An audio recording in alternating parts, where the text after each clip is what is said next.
নামাজের সময় খেয়াল করতে হবে, মান সাল্লাল বারদাইনি দাখালাল জান্নাহ। আমার নবীজি জানিয়ে দিয়েছে, যেই ব্যক্তি শীতল সময়ের 2 ওয়াক্তের নামাজ পড়বে, শীতল সময় ঠান্ডা সময়ের 2 ওয়াক্তের নামাজ পড়বে রে, তার জন্য বরাদ্দ জান্নাত, সে জান্নাতে থাকবে। হুজুর ঠান্ডা সময়ের নামাজ দুইটা কোনটা? একটা হলো আসরের নামাজ, আরেকটা হলো ফজরের নামাজ। জোরে জোরে কন্যা সুবহানাল্লাহ। বন্ধুরে আমার, এখনকার ছেলেরা বন্ধু ফরজ পড়ে মুনাজাত করে না, মুনাজাত করলেও সুন্নাত নফল পড়ে না, ঠিক না ঠিক? কারণ তারা বন্ধু কাঠ মোল্লাদের কথা শুনে। কোন মোল্লা? কানে কানে কথা কইলে আমি ডরাই, বুঝছেন নি চাচা? কানে কানে কথা কোন চাইতো নাই, চলে গেলি কইয়েন দেখে নিলি। ওয়াজটা কি খারাপ লাগে না মজা লাগে? আরে যেরকম মজা লাগে, মজা লাগে, হ্যাঁ? তাইলে একটা গজল গাই, নাইলে তো হক আদায় হইতো না। নবীর প্রেমটা একটু ছোট্ট করে, ছোট্ট করে, একবারে ছোট্ট করে পাইলে আমার সাথে পারলে সুর দিবেন, একটু পরে আবার আলোচনাটা করবো। আমার দৌড়াইতেছি দ্রুত গতিতে। নবী নবী বলে হায়, কেঁদে কেঁদে দিন যায়, পাইনি দিদার ধমে, লাখো সালাম কো তুমি নবী, লাখো সালাম, সবাই নবী, লাখো সবাই, মজা হয় না? নবী নবী বলে হায়, কেঁদে কেঁদে দিন যায়, পাইনি দিদার ধমে, লাখো সালাম কো তুমি নবী, লাখো সালাম কো তুমি।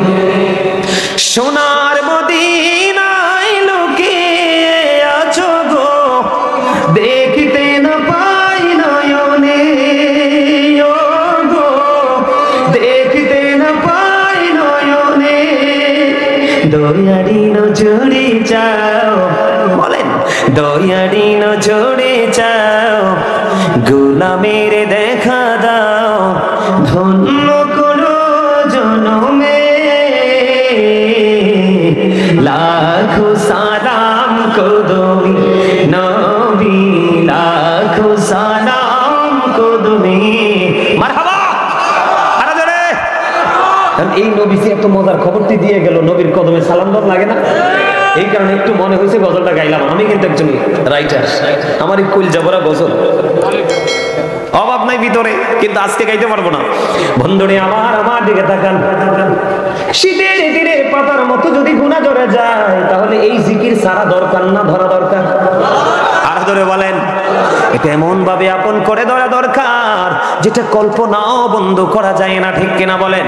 তবে আমার নবী বলেছেন, শীতল সময়ের 2 ওয়াক্তের নামাজ ছেড়ো না, কারণ এই 2 ওয়াক্তের নামাজ আসর এবং ফজর যে পড়বে তার ঠিকানা হলো জান্নাত। মজার একটা খবর হলো বন্ধু, আপনার আমার জন্য মজার একটা খবর।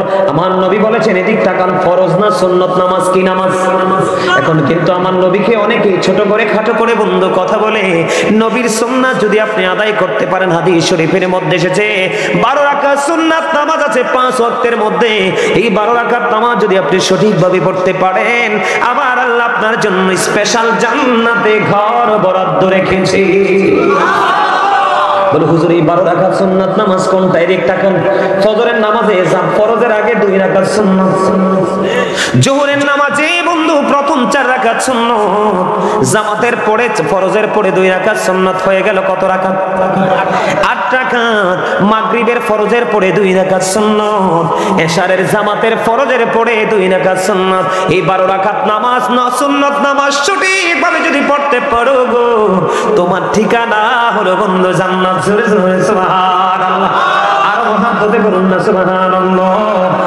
নামাজ ধরার দরকার আছে না ছাড়া দরকার? আর জোরে বলেন। বেনামাজি কত খারাপ, বেনামাজি কত নিকৃষ্ট, ইচ্ছে করে যে নামাজ ছেড়ে দেয় সেই মানুষ কত নিকৃষ্ট বন্ধু। আমার দিকে তাকান, মূসা নবীর জীবনী থেকে একটা তথ্য বন্ধু পাইলাম, হঠাৎ করে চোখে পড়লো। আমি আপনাদেরকে বলি, মূসা নবীজির জামানায়, এদিক তাকান, মূসা নবীজির জামানায় এক মহিলা বন্ধু ব্যভিচার করলো। ব্যভিচারের মধ্যে তার গর্ভে সন্তান চলে আসলো।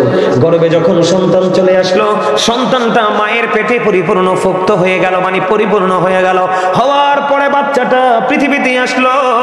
বাচ্চাটা পৃথিবীতে আসার পরে ওই যেই মা জন্ম দিয়েছে, ওই ব্যভিচারী নারী, তিনি বাচ্চাটাকে হত্যা করে ফেললেন। বাচ্চাটাকে হত্যা করে আল্লাহর দরবারে তওবা করলেন। তওবা করার পরে মূসা কালিমুল্লাহর দরবারে গেলেন। ওগো আল্লাহর নবী মূসা, আপনি তো আল্লাহর সাথে কথা বলেন, আপনার তো আল্লাহর সাথে কথা হয়। আমি ব্যভিচার করেছি, অবৈধভাবে সন্তান পেটে ধারণ করেছি, এটা হলো আমার একটা অপরাধ। বাচ্চাটাকে জন্ম দিয়েছি, এটা আর একটা অপরাধ। নিজ হাতে ওই বাচ্চাটাকে আমি হত্যা করে ফেলেছি গো নবী। আমি তিনটা অন্যায় অপরাধ করেছি, কিন্তু করার পরে আমি তওবা করেছি। আপনি বলে দেন আল্লাহ আমাকে ক্ষমা করবে কিনা। এই কথা বলতে দেরি বন্ধু, মূসা কালিমুল্লাহ বলল, যাও যাও তুমি এদিক থেকে আউট হয়ে যাও। আউট হইতে দেরি আল্লাহ রাব্বুল আলামিন ফেরেশতা পাঠিয়ে দিলেন জিবরাইলকে। যাও জিবরাইল, কি করো? জিবরাইল মূসাকে গিয়ে জিজ্ঞেস করো ওই মহিলাটাকে তার দরবার থেকে কেন তাড়িয়ে দিল।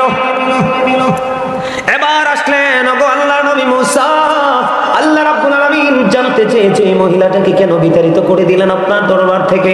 মূসা কালিমুল্লাহ বললেন, এমন অপরাধী, জঘন্য অপরাধী। এই কথা বলার পর সঙ্গে সঙ্গে জিবরাইল ডেকে বললেন, মূসা, ওগো আল্লাহর নবী মূসা, আল্লাহ রাব্বুল আলামিন জানিয়ে দিয়েছে ওই ব্যভিচারিণী তওবা করনেওয়ালা মহিলাটার চাইতেও ইচ্ছে করেছে নামাজ ছেড়ে দে, ইচ্ছে করেছে আল্লাহর গোলামি নামাজের মতো জিকিরে ছেড়ে দে। ওই ব্যভিচারিণী নারীর চাইতেও এই নামাজে নিকৃষ্ট। জোরে জোরে কোন নাউজুবিল্লাহ, আরো জোরে বলেন না নাউজুবিল্লাহ। আপনার আমার প্রাণে নবী অন্য হাদিসে বলেছেন, কারু ভাঙ্গিরা বাড়ির আঙিনায় যদি কোনো পুকুর থাকে, কোনো জলাশয় থাকে, কোনো নদী থাকে, কোনো খাল থাকে, মোট কথা হলো কোনো জলাশয় আছে, ওই জলাশয়ের মধ্যে যদি কেউ দৈনিক 5 বার গোসল করে, তার শরীরে ময়লা থাকবে না, ঘামের গন্ধ থাকবে না, তার শরীরে কোনো ময়লা থাকবে না, ঘামের কোনো গন্ধ থাকবে না। আপনার আমার প্রাণে নবী জানিয়ে দিয়েছে, একটা পুকুরে বা জলাশয়ে একটা মানুষ 5 বার গোসল করলে যেমন তার শরীরে কোনো ময়লা থাকবে না, ও বন্ধু তেমনি ভাবে আল্লাহর পাগল গোলাম যদি দৈনিক 5 ওয়াক্ত নামাজ পড়তে পারে, তার আমলনামায় কোনো গুনাহ থাকবে না। সুবহানাল্লাহ, আর একটু মহাব্বতে সুবহানাল্লাহ। কিন্তু আপনারা জান্নাতের মেহমান, এটা কিন্তু আপনাদের জন্য রাতে কি হয়? ডিনার হয়, কি হয়? এইটা যদি সকালে হতো ব্রেকফাস্ট হতো, যদি দুপুরে হতো তাহলে লাঞ্চ হতো। যেহেতু রাতে এসেছেন আপনারা জান্নাতের মেহমান হিসাবে, রাতের ডিনার। এই জন্য এগুলো বেশি বেশি করে বন্ধ করবেন। জুড়ে জুড়ে কন্যা সুবহানাল্লাহ। উম্মতকে বাঁচানোর জন্য, মানে আমাদেরকে বাঁচানোর জন্য ঈসা নবীর জামানায় একটুখানি ঢুকলাম। কোন জামানায়? ঈসা রহুল্লাহর জামানায় বন্ধু। উনি একদিন আঁকা বাঁকা মেঠো পথে হেঁটে হেঁটে যায়। যাওয়ার সময় তিনি দেখতে পাইলেন একটা পাখি কি করতেছে, নিজে নিজে তার শরীরটাকে ধুলাবালিতে দোসর করে নিচ্ছে, ময়লা করে নিচ্ছে। এখান থেকে গিয়ে তিনি জলাশয়ের মধ্যে গাটা পরিষ্কার করছে। ভিজা শরীরে কিন্তু বালু বেশি লাগে। এবার একবার তিনি ধৌত করছে, আরেকবার তিনি তার শরীরটাকে ধুলাবালিতে দোসর করে ময়লা করছে। এইভাবে করে করে 5 বার বন্ধ করলো পাখিটা। তখন ঈসা রুহুল্লাহ চিন্তা করতেছে, কি আশ্চর্য ধরনের ব্যাপার, কি অদ্ভুত আচরণ। এবার তিনি চিন্তা করতেছে এটা কি। এবার আল্লাহর পক্ষ থেকে খবর চলে আসলো ঈসা রুহুল্লাহর কাছে, ও নবী, ও আল্লাহর নবী ঈসা রুহুল্লাহ, এটা হলো আল্লাহর প্রিয় হাবিবুল্লাহর উম্মতের নিদর্শন। কেমন নিদর্শন আমাকে জানাও। ওই নিদর্শন হলো এই যে এই পাখিটা ধুলোবালি লাগাচ্ছে তার শরীরে, এটা হলো তার ময়লা। গোসল করার পরে পরিষ্কার হয়ে একবারে কি হয়ে যায়? সুন্দর হয়ে যায়, বডিটা অত্যন্ত গ্লেজি হয়ে যায়। কথা বলেন না কেন? অত্যন্ত সিল্ক হয়ে যায়। এবার ঈসা নবীকে ডেকে বলে, ওগো নবী, আল্লাহর প্রিয় হাবিব, শ্রেষ্ঠ নবী, ইমামুল মুরসালিন, হাবিবুল্লাহর উম্মতগুলো গুনাহ যখন করবে তার আমলনামাটা ময়লা হয়ে যাবে। যখন তিনি নামাজে দাঁড়াবে, ওই নামাজে দাঁড়ানোর কারণে এই আমল ময়লাগুলো, গুনাহ নামক ময়লাগুলো আমলনামা থেকে কি হয়ে যাবে? দূর হয়ে যাবে। এটা হলো আখির নবীর উম্মতের নিদর্শন। গুনাহ করবে এটাই স্বাভাবিক, কারণ চিরচরিত্র শয়তান আপনার আমার সঙ্গী। ইমানকে পরীক্ষার জন্য, আল্লাহ আমলকে পরীক্ষা করার জন্য পাঠিয়ে দিল বন্ধু। এই জন্য আপনাদেরকে খেয়াল করতে হবে। এক্সাম্পল দিয়েছি, এবার আপনারা আমার দিকে তাকান। আমাদের এই জগতের ছেলেরা যারাই নামাজ পড়ে, কি প্যান্ট পরে নামাজে যায়? জিন্স প্যান্ট পরে। জিন্স প্যান্টটাকে হারাম না হালাল একবার খবর নিছেননি? মুখস্থ বললেন না, খবর নিছেননি? এদিকে তাকান। আমি বন্ধু, আল্লাহ রাব্বুল আলামিন কোরআনে বলেছেন, নারীর যেমন পর্দা ফরজ, পুরুষের তেমন পর্দা ফরজ। লিবাসুত তাকওয়া যালিকা খায়র। আল্লাহর কাছে সবচেয়ে উত্তম পোশাক হলো তাকওয়ার পোশাক। যেই পোশাকটা আপনার আমার জন্য, ইমানদারের জন্য বন্ধু ফরজ। উপর দিয়ে থাকবে নাভি বরাবর, নিচে দিয়ে থাকবে টাকনুর উপরে। এই কন্ডিশনে পোশাক পরা একজন ইমানদার পুরুষের জন্য ফরজ। লুঙ্গি হোক, প্যান্ট হোক, পায়জামা হোক, ট্রাউজার হোক, যেটাই হোক বন্ধু। অনেক মুরব্বীরা দেখি রাস্তায় লুঙ্গি যখন পরে হাঁটে, মনে হয় যেন রাস্তা ঝাড়ু দিচ্ছে। আছে না নাই? কথা বলেন না কেন? আপনারা আজকে শুনে রাখেন, আমার নবী, এদিক তাকান, আমার নবী মসজিদের মধ্যে অবস্থান করতেছে। হঠাৎ করে একজন ব্যক্তি এসে, বন্ধু হাদিস শরীফের মধ্যে এসেছে, একজন ব্যক্তি এসে নামাজের নিয়ত করে ফেললেন। নবীজি দেখলেন, দেখে বললেন, তুমি ওযু করে আসো। তিনি ওযু করতে গেলেন, আবার ওযু করে এসে নামাজের নিয়ত বাঁধলেন। নবীজি বললেন, তুমি ওযু করে আসো। আবার তিনি এসে বন্ধু নামাজের নিয়ত বাঁধলেন। নবীজি বললেন, তুমি ওযু করে আসো। একবার নয়, দুইবার নয়, তিনবার। একজন প্রশ্ন করলেন, ইয়া রাসূলুল্লাহ, ইয়া হাবিবাল্লাহ, নবী গো, ও নবী, বারবার কেন বলছেন ওযু করে আসার জন্য? আমার নবীজি বললেন, তার বডির দিকে তাকায়া দেখো। আমার আল্লাহ বলে দিয়েছে তার পোশাকটা উপর দিয়ে থাকতে হবে নাভি বরাবর, অথবা উপরে, নিচে দিয়ে থাকতে হবে টাকনুর উপরে। সেই পোশাকটা টাকনুর নিচে পড়েছে। এই নামাজ দিয়ে কিয়ামত পর্যন্ত সে আল্লাহ পর্যন্ত পৌঁছাতে পারবে না। বুখারী শরীফের মধ্যে এসেছে বন্ধু, যেই ব্যক্তির টাকনু, ইমানদারের পোশাকটা টাকনুর নিচে চলে যায়, তার ঠিকানা হবে জাহান্নাম। আর সায়েন্টিফিক যারা, তাদের গবেষণায় উঠে এসেছে, ইসলাম বলেছে পুরুষদের পোশাক থাকবে ইমানদারের টাকনুর উপরে। যেই পুরুষের পোশাক টাকনুর নিচে চলে যাবে, তার যৌবন দিন দিন শুকাতে থাকবে। এখন দেখবেন ম্যাক্সিমাম ছেলেদের চেহারা ময়লা স্তূপে থাকা বোতলের মতো। কি ভুল কইছি? আমি তো ময়লা স্তূপগুলো দেখি বোতলগুলোর মতো। তাদের চেহারা দেখলে বন্ধু, ইয়াং যে 15-20 বছর, 25 বছরের তাগড়া জোয়ান কেউ বলবে না, কারণ তাদের ইসলামের কোনো রং নেই। মনে রাখতে হবে, Islam is not only a religion but also complete code of life. পরিপূর্ণ এবং পূর্ণাঙ্গ জীবন ব্যবস্থাটা ইসলামের মধ্যে রয়েছে, কারণ ইসলামটা আল্লাহর মনোনীত। ইন্না দীনা ইনদাল্লাহিল ইসলাম। ঠিক কিনা বলো? এবার আসেন বন্ধু, হাদিস শরীফের মধ্যে এসেছে, আল্লাহ 3 শ্রেণীর মানুষকে দয়া করবে না, ক্ষমা করবে না, মায়া করবে না। ও বন্ধু, এই 3 শ্রেণীর মানুষের মধ্যে হাদিস শরীফের মধ্যে এসেছে, প্রথম যে ব্যক্তিটার নাম এসেছে, ওরা হলো দুনিয়ায় অহংকার করে করে টাকনুর নিচে ঝুলাইয়ে ঝুলাইয়ে পোশাক পরেছে। নাউজুবিল্লাহ বলেন না কেন? আরো জোরে বলেন। এখন আমি বললে অনেকে হাসবে, কারণ হুজুরদের কথা মজা লাগে না। নবীজি এই জন্য বলেছে, আল হাক্কু মুররুন, হক কথা তিতা। আর আল্লাহ বলেছেন, আকুলু কাওলান সাদীদা। আল্লাহ বলেছেন, সে দা রাইট থিং, সত্য কথা বলো, সঠিক কথা বলো। কে শুনবে না শুনবে সেটা তোমার দেখার বিষয় নয়, তুমি সত্যটাই তুলে ধরো। আমি আজকে বলে গেলাম এই মাহফিলকে সাক্ষী রাখে, ওয়াল্লাহি ওয়াল্লাহি ওয়াল্লাহি, আপনি যদি আজকের পর থেকেও যদি এই জিন্স প্যান্ট পরে নামাজ পড়েন, আপনি নামাজ পড়তে পারবেন, আল্লাহর দরবারে আপনার নামাজ কবুল হবে না। তার কারণ হলো, আমি নিজের চোখে দেখেছি, আপনাদের চোখে পড়ছে কিনা জানি না। আগামী দিন থেকে আপনারা খেয়াল করবেন, একটা ছেলে যখন জিন্স প্যান্ট পরে রুকুতে যাবে, পিছনের কাতার থেকে 100% আরেকটা ছেলে তার লজ্জাস্থান দেখতে পাবে। কথা বলেন না কেন? ঠিক না বলেন? এই জন্য নবীজি বলে দিয়েছেন, লম্বা জামা পরে নামাজ পড়ো। আরেকটা হলো বন্ধু, জুম্মার দিনে অনেকে দেখি টকটকে লাল গেঞ্জি পরে যায়, টকটকে লাল পাঞ্জাবি পরে যায়, শার্ট পরে যায়। আল্লাহর হাবিবকে এক ব্যক্তি দুইটা সালাম দিয়েছে, নবীজি তার সালামের জবাব দেয়নি। কেন নবীজি তার সালামের জবাব দিলেন না? কারণ তার পরনে ছিল লাল টকটকে লাল রঙের দুইটা জামা। আমার নবীজি বলে দিয়েছেন, হাদিস শরীফের মধ্যে এসেছে, ইমানদার পুরুষের জন্য একেবারে টকটকে লাল জামা পরা মাকরুহে তাহরিমি, এটা হারামের অন্তর্ভুক্ত। জুরি জুরি কন্না নাউজুবিল্লাহ। তাহলে আপনারা কি আমার কথা বুঝতে পারছেন? এবার আপনারা মনে মনে বলবেন, হুজুর আপনি ওয়াজ করে যান, আমরা জিন্স প্যান্ট পরা ছাড়বো না, নিচের দিক দিয়ে টাকনুর উপরে বটে তুলে ফেলবো, মেনে নিলাম। কিন্তু আল্লাহ তো শর্ত দিয়েছে আপনাকে দুইটা। কয়টা? উপর দিয়ে থাকতে হবে নাভি বরাবর। আপনি হাজার চেষ্টা করলেও উপর দিয়ে নাভি বরাবর তোলা সম্ভব নয়, কারণ এটা জন্মই হয়েছে ছোট্ট হয়ে। কি হয়ে?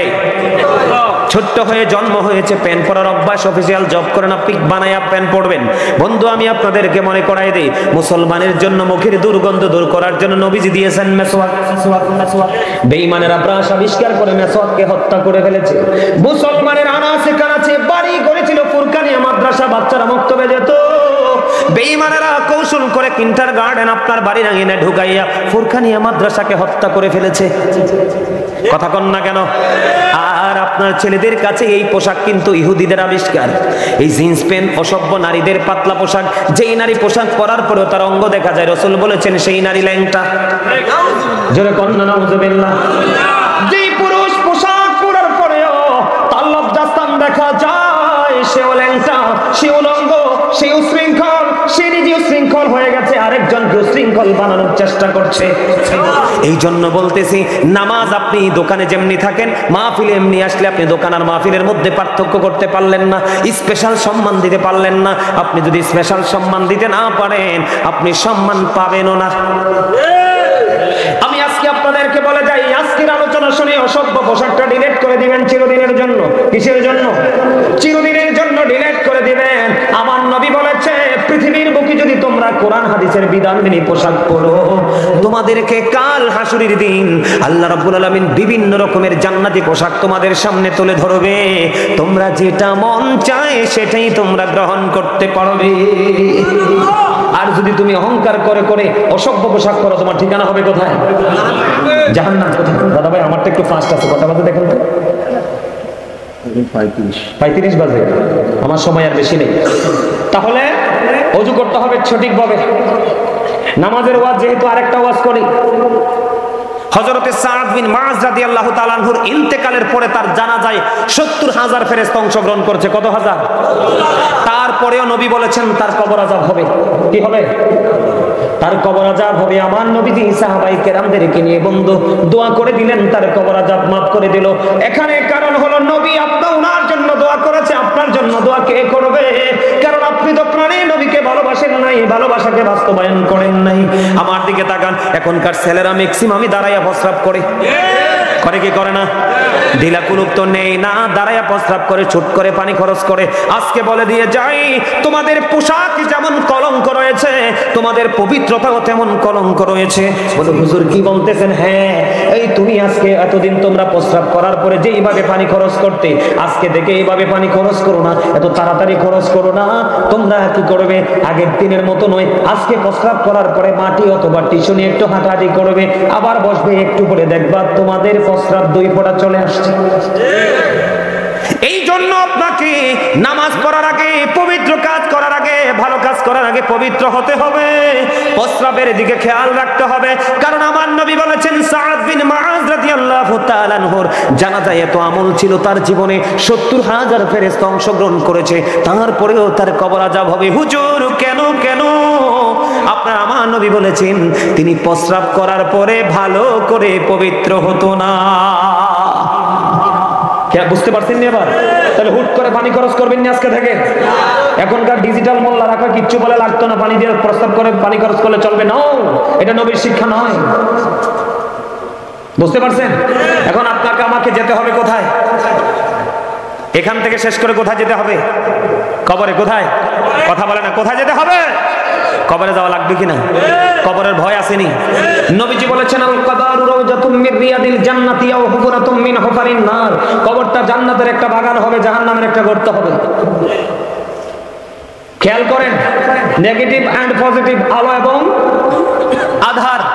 হাই কোরআন শরীফের 30 পারা সূরা ইনফিতর আল্লাহ বলেছেন ওয়া ইদাল কুবুর বুসিরাত আলিমাত নাফসুম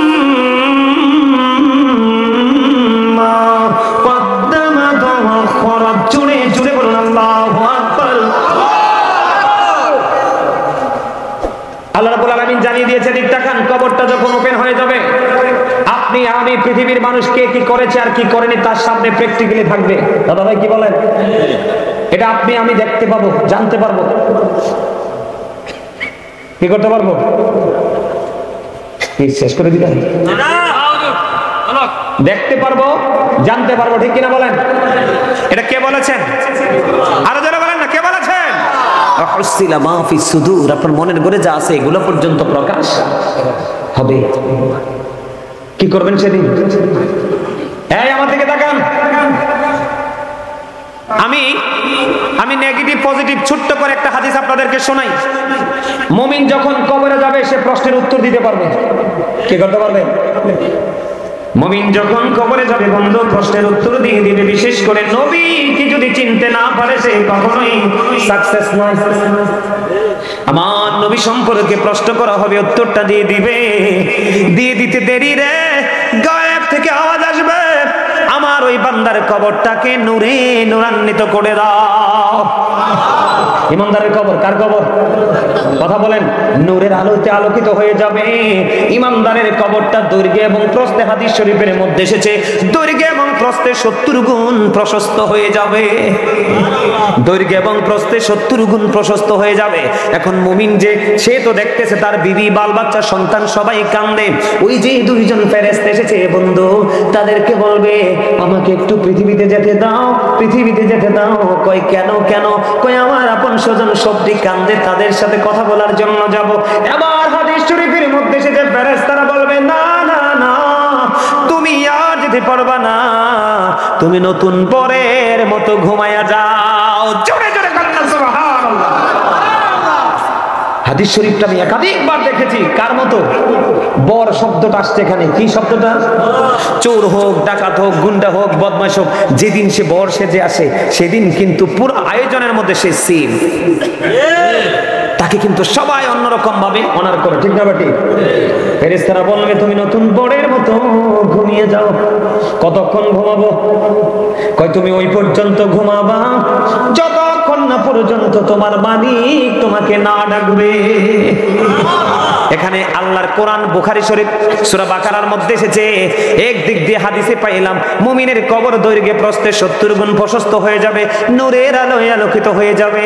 ও বন্ধু, জান্নাতের নাজ নেয়ামত তার জন্য বরাদ্দ হয়ে যাবে। আল্লাহ কোরআনে বলেছেন ইনদা রাব্বিহিম ইউরযাকুন। আল্লাহ রাব্বুল আলামিন আল্লাহর ওই প্রিয় বান্দাগুলোর জন্য আল্লাহ জান্নাতি খাবার বরাদ্দ দিয়েছে। জোরে কন্না সুবহানাল্লাহ। জান্নাতীরা খাইবে, আনন্দ করবে, ফুর্তি করবে, মজা করবে, কিন্তু প্রস্রাব নাই, পায়খানাও নাই, ঢেকুরের সাথে বিলীন হয়ে যাবে। সুবহানাল্লাহ কয় না? আর আমি আপনাকে বলি মুনাফিক, আমার নবীজি বলেছেন believers love the profit, hypocrites don't love the profit. আমার নবীজি বলেছেন ইমানদাররা আমি নবীকে ভালোবাসবে, মুনাফিকরা আমি নবীকে ভালোবাসবে না। আল্লাহ কোরআনে ওয়াজ করতেছেন ইন্নাল মুনাফিকিনা ফিদ দারকিল আসফালি মিনান নার। আল্লাহ বলেছেন the hypocrites will be in the lowest place of hell. Allah বলেছেন মুনাফিকরা জাহান্নামের একবারে সর্বনিম্ন স্তরে থাকবে, লোকাল প্লেস। এখন মুনাফিকের কবরে কি হইব দেখেন না। এখন আমাদের মধ্যে দেখেন না নবী সম্পর্কে বা বিভিন্ন বিষয়ে কথা কইলে কয় হেতারা যেটা কয় আমি ওইটা কই, ব্যক্তিগত কোনো মতামত নাই, আছে না নাই? বলে হুজুর এটা কি আপনি কাল্পনিক ভাবে বানায় বলতেছেন? না না না, কাল্পনিক বলছি না, হাদিস শরীফের মধ্যে আসছে বন্ধু। ও বন্ধু, একটা হলো কবরে একটা রূপ হবে ইমানদারের, আর একটা হবে মুনাফিকের, আর একটা হবে বেঈমান কাফেরের। বেঈমান কাফেরকে নিয়ে আমি বলবো না। মুনাফিককে যখন নবী সম্পর্কে প্রশ্ন করা হবে সঠিক উত্তর দিতে পারবে না। কয় এমন উত্তর তুমি কেন দিলে? কয় অন্যরা যে মন্তব্য করত, অন্যরা নবীকে যেইভাবে বলতো আমিও সেইভাবে বলেছি। নাউজুবিল্লাহ বলেন না? আরো জোরে বলেন না নাউজুবিল্লাহ। এই তখন গায়েব থেকে আওয়াজ আসবে, মাটি মাটি রে, তাকে এমন ভাবে তুমি চাপা দাও, এমন ভাবে মাটি তাকে চাপ দিবে বন্ধু। হাদিস শরীফের মধ্যে এসেছে, এই দিক আমার দিকে তাকান, কত ভয়ঙ্কর হবে। একটা হাড়ের মধ্যে আরেকটা হাড় ঢুকে যাবে, পাঁজরের একটা হাড়ের মধ্যে আরেকটা হাড় ঢুকে যাবে। চিৎকার, হাহাকার, কান্না, কে শুনবে সেদিন? তার এই কান্না কেউ শুনবে না। তার কারণ হলো সূরা ইউনূসের মধ্যে আল্লাহ বলেছেন, সূরা ইউনূসের 44 নম্বরে, ইন্নাল্লাহা লা ইয়াজলিমুন নাসা শাইয়্যান ওয়ালাকিন্নান নাসা আনফুসাহুম ইয়াজলিমুন। Allah doesn't wrong his slave, we are the ones who do wrong। আল্লাহ বলেছেন, আল্লাহ বান্দার উপর জুলুম করে না, অত্যাচার করে না, বান্দা নিজেই নিজের উপর অত্যাচার করে। বুঝেন অবস্থাটা কেমন হবে? আল্লাহ বলেছেন, আল্লাহু লা ইউহিব্বুজ জালিমিন। যারা নিজের উপর অত্যাচার করে আল্লাহ জালেমদেরকে পছন্দ করে না, ভালোবাসে না। এবার আল্লাহ বলেছেন, ওমালিজ জালিমিনা মিন আনসার। জালেমরা যখন বিপদে পড়বে, অত্যাচারীরা যখন বিপদে পড়বে, আমার আল্লাহ তাদের জন্য কোনো সাহায্যকারীও রাখে না। জুরে জুরে কন্না নাউজুবিল্লাহ। মুনাফিক কিন্তু বড় ডেঞ্জারাস, বেঈমান থেকেও খারাপ। আমার দাদাকেও বলবে হ্যাঁ, এই ওনাকেও বলবে হ্যাঁ, আমাকেও বলবে হ্যাঁ। মুনাফিকের জীবনে না নাই, তবে আমি সিমটমটা দেখায়া দেই বন্ধু। কথা যখন বলবে অত্যন্ত রং লাগাইয়া বলবে, মিথ্যা বলবে, আমানত রাখলে সে এটা খেয়ে ফেলবে। ওয়াদা যখন করবে ওয়াদা ভেঙে ফেলবে। মুনাফিক রং চাও খায়, দুধ চাও খায়, সব চা খায়। কথা কয় না কেন? আমি বাংলাটা বলছি আর কি। মুনাফিক গোল্লিপ সিগারেট খায়, বেনসন সিগারেট খায়, আবুল বিড়িও খায়, সব খায়। কারণ মুনাফিক সব জায়গায় মুখ দেয়, ইমানদার সব জায়গায় মুখ দেয় না। মুনাফিক সব পথে হাঁটে, মুনাফিক সব পথে হাঁটে না, ইমানদার সব পথে হাঁটে না। ঠিক কিনা বলেন? এবার আসেন, পাঁজরের হাড় বন্ধু ভেঙে যাবে, একটা হাড়ের মধ্যে একটা হাড় ঢুকে যাবে, কান্নাকাটি করবে, চিৎকার করবে, হাহাকার করবে বন্ধু।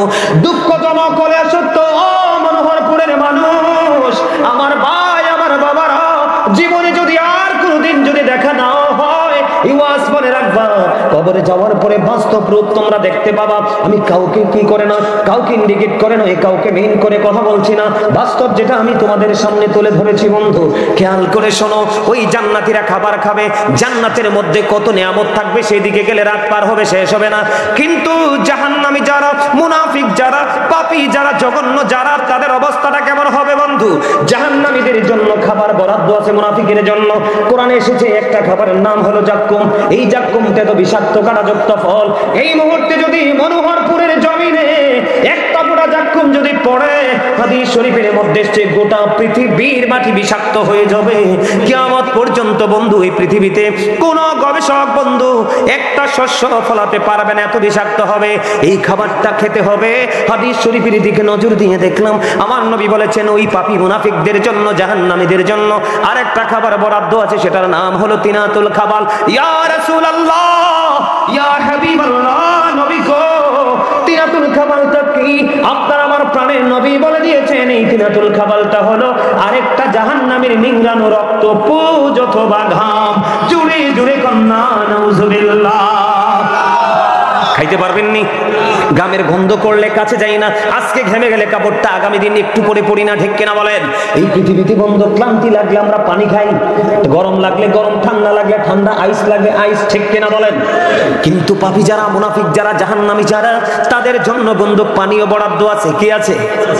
তাদের জন্য পানি বরাদ্দ আছে। এত উত্তপ্ত পানি মাথার মধ্যে ঢেলে দিবেন, মাথার মধ্যে ডালতে দেরি পেটের মধ্যে ঢুকবে। ও মনোহরপুরের মানুষ, পেটের মধ্যে ঢুকতে দেরি রে, জুসের মতো। কিসের মতো? জুসের মতো হয়ে দুই রানের মধ্যখান দিয়ে গলে গলে বের হতে থাকবে। দুঃখ যন্ত্রণা এখানেই শেষ নয়। যদি সে সবচেয়ে কম জাহান্নামী সবচেয়ে আযাব পায়, আগুনের এক জোড়া জুতা তার পায়ে পরাইয়া দেওয়া হবে। জোরে জোরে কন্না নাউজুবিল্লাহ, আরো জোরে কন্না নাউজুবিল্লাহ। আগুনের এক জোড়া জুতা কি? আগুনটা 1000 বছর তাপ দিছেন আমার আল্লাহ, হইছে লাল। আরো 1000 বছর তাপ দিছে, হইছে সাদা। আরো 1000 বছর তাপ দিয়েছে, হয়েছে কালো। ওই আগুন সবচেয়ে কম আযাব হলো আগুনের এক জোড়া জুতা। দুঃখজনক হলেও সত্য। আল্লাহ বলেছেন, বান্দা এত দুঃখ, এত কষ্ট, এত যন্ত্রণা পাবা। আল্লাহ বলেছেন লা ইয়ামুতু, people will not die that day, সেদিন মানুষ মরতে পারবে না। আল্লাহ বলেছেন ফিহা ওয়ালা ইয়াহইয়া, people will not be able to live that day, সেদিন মানুষগুলো বাঁচতেও পারবে না। আল্লাহ বলেছেন ওমা হুমান হাবি গায়বিন, সেদিন মানুষগুলো সেখান থেকে অদৃশ্য হতে পারবে না, তার মানে পালাইতে পারবে না।